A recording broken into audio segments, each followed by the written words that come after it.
So welcome again for this module 1, part 2 of AI engineering.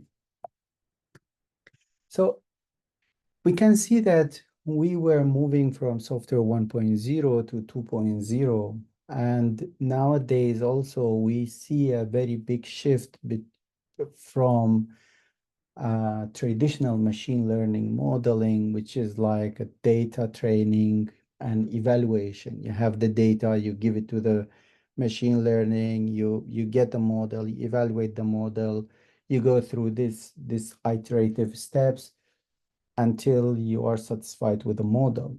However, this is changing nowadays to become a bigger system with a lot of steps and a pipeline in between.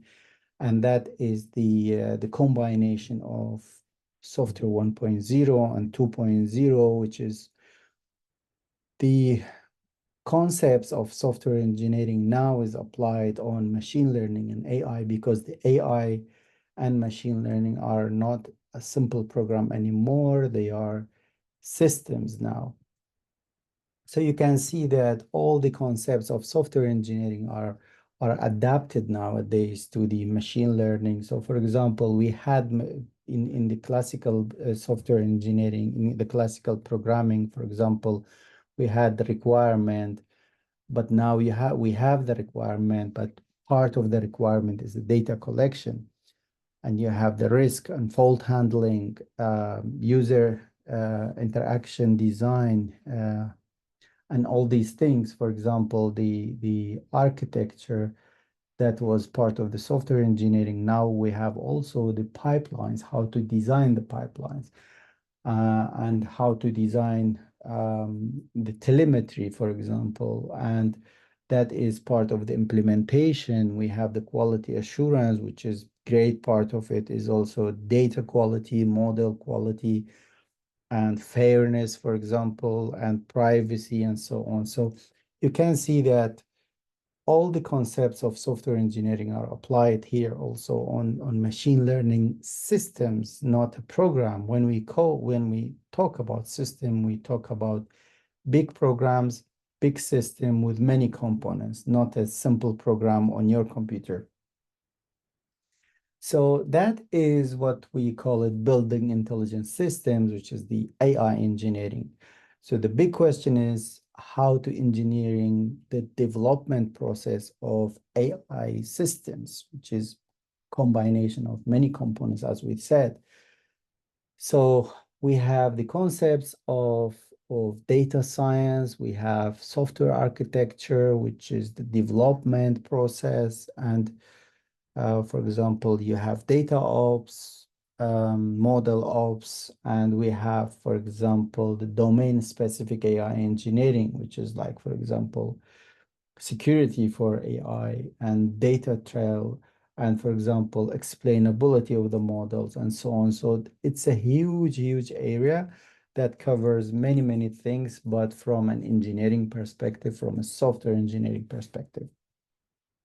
So why we talk about this nowadays, as we said, you can see from this classical, it's not classical, it's recently published, but in 2015, but you can see that a lot of, you can see this picture, this graph a lot in many slides.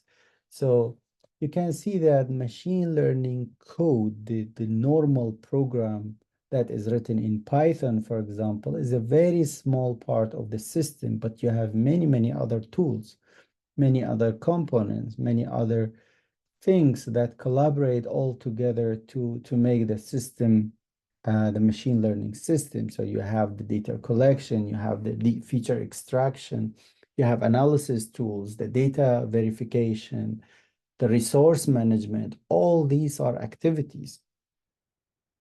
So machine learning enabled systems need to be engineered in this way, because you have to take care of the training and retraining cycle, for example, in a shorter way. So you when you integrate all these components, you have to know how to integrate this and which way of integration is good. Um, the instrumentation, the runtime monitoring, how to do this. So all these practices, software engineering practices are important. So you can see that now we have the data scientist and we have the software engineer. So you can see that there are a lot of intersections actually, and a lot of people are data scientists, but they play also the software engineer role. But if you take it formally to just draw a line between what software engineering do and what the data scientists do, ideally, of course, not in practice. So you can see that the data scientist is focusing on the data, for example, primarily focus on the accuracy or precision or whatever in the model. They are working mainly on the Jupyter notebook. They don't care about how to deploy this, how to give this to the user. They are focusing more on the data cleaning and building the model, basically. However, the software developer focusing on many big aspects. For example, is this model meet what the user want or not? So you have to prioritize also the cost, the performance, the stability, the release time, and all these things, the quality assurance of this model. And what about other components? If this model is going through to another bigger system to be part of, for example, an automotive car, so you have to take care of all the other parts also. Factors such as security, safety, fairness, privacy, all these things are going to the task of software engineering. So the software engineering for AI is really a big task that is beyond building a normal an ordinary model. So this is what we call the system thinking. You have the model, but now you think that how the entire ecosystem is working with this model. So there is a model that identify the cat picture, for example, but when you put it on a website, you have to know, for example, how long this model take to give the answer to the user. Does the user satisfy with this or not? And how much it cost me when I do the retraining, and how much it cost me when they get the prompt, for example, and so on. So this is what we call it the system thinking. So we are taking a whole approach, holistic approach, and the bigger picture, the relationship between the interconnection between the components, and that is basically the work of software engineer for the normal and classical software also, because you have different components, the modularity, you have different module of the software, you have to know how to integrate these things.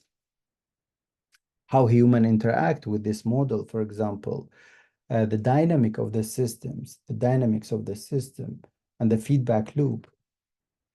So you can see that, for example, the speech recognition here is a small component in a bigger system, which is the core component, of course, but there's a complex system behind it. You have the user interface, you have the payment, you have the user account module to take care of the user account.